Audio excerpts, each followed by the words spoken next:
Oh, geez, not again. Golly. Hey, Mark. Yeah. Tell me this didn't do what it's already done twice. Yeah, it did it again. This is ridiculous. I don't know what is going on. Johnny Magic here at Hline Conversions, and we got back what I call the Black Devil. I mean, 17 years, we invented this conversion back in 2000, and this is actually the 2005 version. This is the version right before they went to the Alpha finally in 2006. And of course, come in for the Duramax conversion, popped out the 6.5 optimizer drivetrain, put in the Duramax, and let me tell you about a smile. I mean, it couldn't be bigger. When you hit the throttle on this thing, it would take off, and I was like, oh my goodness. I mean, our new software and our new intake system, our new drivetrain version, stuff like that must just be awesome. Well, come find out, it wasn't really all about that.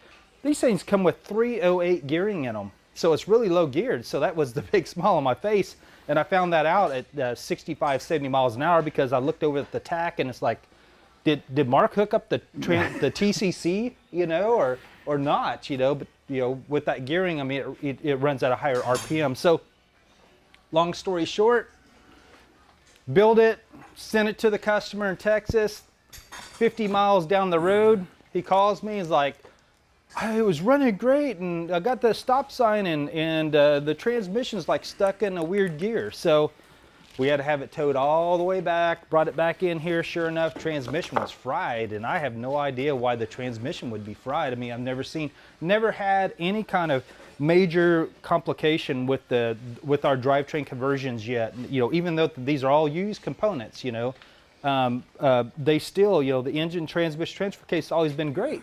So what do? We change out the transmission, okay? And I told the customer, I said, hey, this time before I send it to you, I need to at least get that 1,000-mile rule that I like to do, because, you know, he wanted it before then, and of course he'd been waiting and stuff like that, and I felt good enough because it put a smile on my face to send it to him. But so what do? I park it outside, I park it inside, I park it upside down, I park it in the pond, I park it you know, and drive the crap out of it, and everything was great. Then I turned my 16-year-old son onto it, which is usually my kid that drives these vehicles, that makes a list of everything that might be going on with it. And of course, I get this call 10 minutes into his driving. 10 minutes into his driving, he calls me and is like, Dad, I don't know what happened, but the drive shaft just smacked the transmission and busted the transfer case. And I'm like, what? There's no way. I mean, did we leave something loose or what? So got it back in here. Sure enough, I mean, the drive shaft, and we're going to show you here in just a minute what this looks like. I mean, it's like a plane wreck, you know. So anyways, we get it back in here, we fix it, you know, body back off, new transmission, new transfer case, body back on. I sent another one of our techs down. I'm like, man, I said, drive this thing. I want you to drive it all the way to Texas instead of transporting it. He got 5 miles from the guy's house, and he decided to pass somebody. And as soon as he went to pass, here we go again. So anyways, $50,000 later in a $35,000 conversion, we've got a science project, nobody's business at this point in time. And let me show you what I'm talking about. Here's the new motor drivetrain that's going to go in here to replace this one here. At this time, I'm changing engine, transmission, transfer case, and I'm also getting rid of those 308 gearing with that E-locker. I don't know if that's the problem or not, but that's the last thing, you know. And if that doesn't fix it, I'm just going to buy it, you know. So anyways, I'm sure there's something to go with the differentials, because the front differential is kind of weird on this, and it feels like it went out or the locker's locking up or whatever. But here's what happens. This is our front drive shaft, and we've run 2,500 foot-pounds of torque in our Redline package through this and have never seen this kind of trauma. Look at that transfer case. I mean, it just exploded it. But if you look at it, it's not like it was out of oil or nothing like that. You know, everything's fine. But when this goes out, the first thing it does, it knocks the filter off, busts the bell housing, cracks the side of the transmission. Then on the front side, all carnage goes, you know, everything goes loose. The carrier blows out on it, bends the towers. also turns around, smacks the oil pan, knocks a hole in it, you know, twice. But before that, the transmission went out. So tell me your theory. Let's hear it. Honestly, I think that it's the front diff. It's something wrong with the diffs because we've already replaced the transfer case twice.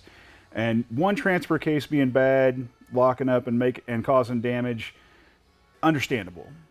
Two of them in a row, totally different ones. It's not even a rebuilt one. It's got to be something else. So the only thing left would be the differentials. And these are locking differentials, aren't they? Yeah, they're locking, but think about this. This thing's in 2 high all that time. I mean, Yeah, it's not like it's you in can't 4 shift high. it. Yeah, so, you can't you so can't there's no shift it. load on the front drive shaft at all, you know? Right. But it's like something's happening. I don't know. Well, the only thing I could think of is that there's something loose in the rear diff, and when they went to change lanes, it locked up, and it just stopped for a second or something, and motor still turning. Yeah, but that was on the rear diff. It'd blow out the rear drive shaft. That's what you would think, and that's what I would think. But again, the front wheels are going to be turning the drive shaft, even though it's not connected in the transfer case. So if something went wrong in the transfer case, I could see it doing that. You know what I just thought of? We need to check this out.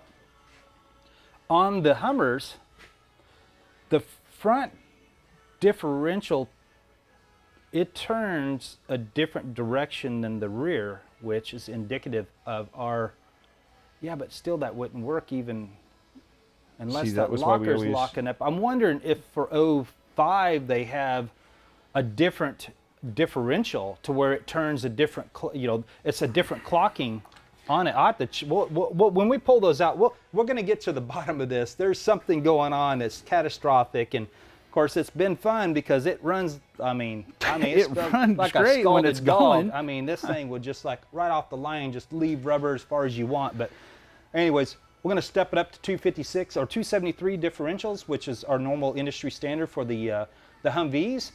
Which will give them that higher speed on the highway because, like I said before, it's like 2,500 RPM at 70. You don't want that. I mean, it should be 1,750. So anyways, we'll get to the bottom of it. We'll be back to you. We'll let you know what happened. And by all means, I want to know what happened. So Johnny Magic, EMJ Compound. We'll see you.